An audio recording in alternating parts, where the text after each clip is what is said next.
Hey guys, welcome back to my channel. My name is Allison if you are new here.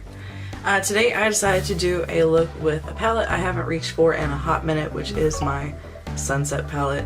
I really got into doing some sunset eye looks with this palette, so I decided to do that today.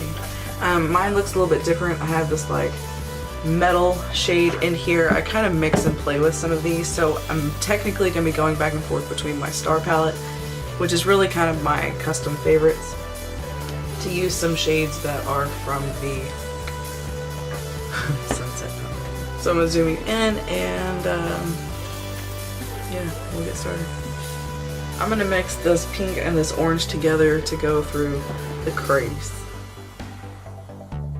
Sticking with the theme of shit I haven't used in a while, I'm going to use this shade Mango.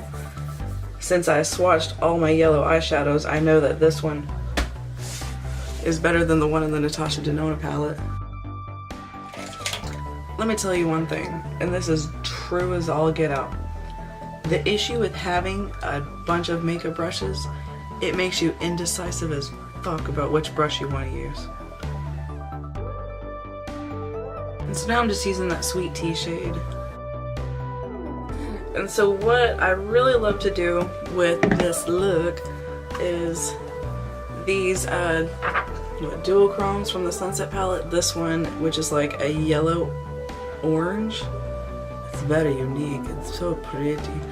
I like to pat this over the inner yellow. And then that other shade is like an orangey red.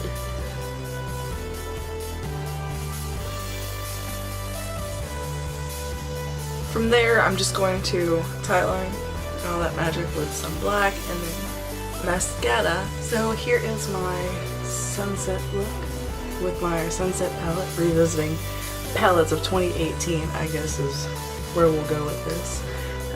Just a little bit of mascara and tightline, but yep, I like the kind of orangey gold center, kind of like the orange focus.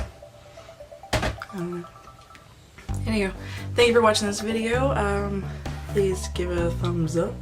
Thank you guys so much for tuning in, and I'll catch you in the next video. Alright, bye.